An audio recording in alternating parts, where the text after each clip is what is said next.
اعوذ باللہ من الشیطان الرجیم بسم اللہ الرحمن الرحیم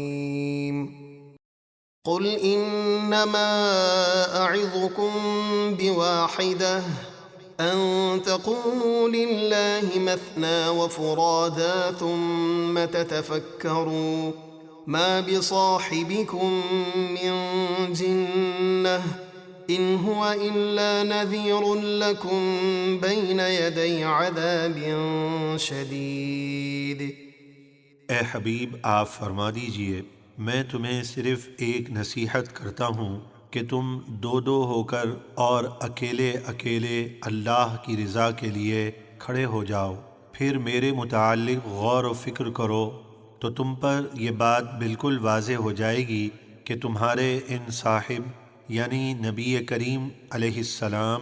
میں جنون کی کوئی بات نہیں، وہ تو تمہیں اللہ کے سخت عذاب کے آنے سے پہلے صرف ڈر سنانے والے ہیں۔ قل ما سأتلكم من أجر فهو لكم إن أجري إلا على الله وهو على كل شيء شهيد۔ اے حبیب آپ فرما دیجئے میں نے اس تبلیغ دین پر تم سے کچھ اجرت مانگی ہو تو وہ تم ہی رکھو، یعنی میں نے تو کبھی تم سے کوئی اجرت نہیں مانگی، میرا اجر تو اللہ ہی کے ذمے ہے اور وہ ہر چیز پر گواہ ہے۔ قل ان ربی یقذف بالحق علام الغیوب قل جاء الحق وما يبدئ الباطل وما يعید۔ اے حبیب آپ فرما دیجئے بے شک میرا رب میرے دل میں حق بات ڈالتا ہے، وہ سب غیبوں کا خوب جاننے والا ہے۔ اے حبیب آپ فرما دیجئے حق یعنی اسلام آ گیا اور اب باطل یعنی کفر و شرک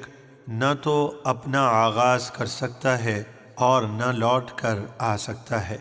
رب کا یہ وعدہ پورا ہوا اور حرمین شریفین سے شرک و بت پرستی کا بالکل خاتمہ ہو گیا اور بفضلہ تعالی قیامت تک وہاں بت پرستی نہ ہوگی۔ قل ان ضللت فانما اضل على نفسي وان اهتديت فبما يوحي الي ربي انه سميع قریب۔ اے حبیب آپ کفار مکہ سے فرما دیجئے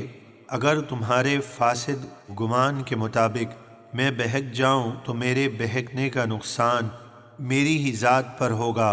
اور اگر میں سیدھی راہ پر رہوں تو اس قرآن کی بدولت جو میرا رب میری طرف وحی فرماتا ہے بے شک وہ خوب سننے والا نہایت نزدیک ہے۔ وَلَوْ تَرَىٰ إِذْ فَزِعُوا فَلَا فَوْتَ وَأُخِذُوا مِن مَّكَانٍ قَرِيبٍ وَقَالُوا آمَنَّا بِهِ وَأَنَّىٰ لَهُمُ التَّنَاوُشُ مِن مَّكَانٍ بَعِيدٍ۔ اور اے سننے والے کسی طرح تو وہ ہولناک منظر دیکھ لے جب کافر قبروں سے نکلتے وقت گھبراہٹ میں ڈالے جائیں گے، پھر وہ بچ کر نہ نکل سکیں گے اور انہیں قریبی جگہ یعنی قبروں سے پکڑ لیا جائے گا،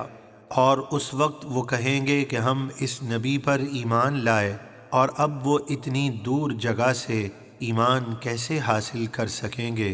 یعنی ایمان لانے کی جگہ تو دنیا تھی، اب دنیا سے اتنی دور آخرت میں ایمان لانا اور توبہ کرنا کیسے قبول ہوگا؟ وَقَدْ كَفَرُوا بِهِ مِن قَبْلُ وَيَقْذِفُونَ بِالْغَيْبِ مِن مَّكَانٍ بَعِيدٍ وَحِيلَ بَيْنَهُمْ وَبَيْنَ مَا يَشْتَهُونَ كَمَا فُعِلَ بِأَشْيَاعِهِم مِّن قَبْلُ إِنَّهُمْ كَانُوا فِي شَكٍّ مُّرِيبٍ۔ حالانکہ وہ عذاب دیکھنے سے پہلے اس نبی کا انکار کر چکے تھے اور دیکھے بغیر دور جگہ سے پھینکتے تھے، یعنی ہمارے حبیب کے متعلق ایسی جھوٹی باتیں کہتے تھے جن کا سچ سے دور دور تک کوئی تعلق نہ تھا، اور قیامت میں ان کے اور ان کے ایمان اور توبہ کی خواہش کے درمیان آڑ کر دی جائے گی، یعنی وہ ایمان لانا اور توبہ کرنا چاہیں گے پر نہ کر سکیں گے، جیسا کہ ان سے پہلے ان جیسے کافر گروہوں کے ساتھ کیا گیا، یعنی عذاب دیکھ کر انہوں نے بھی توبہ و ایمان کا اظہار کیا، مگر اس وقت ان کا ایمان لانا قبول نہ ہوا، بے شک وہ دھوکہ دینے والے شک میں پڑے ہوئے تھے۔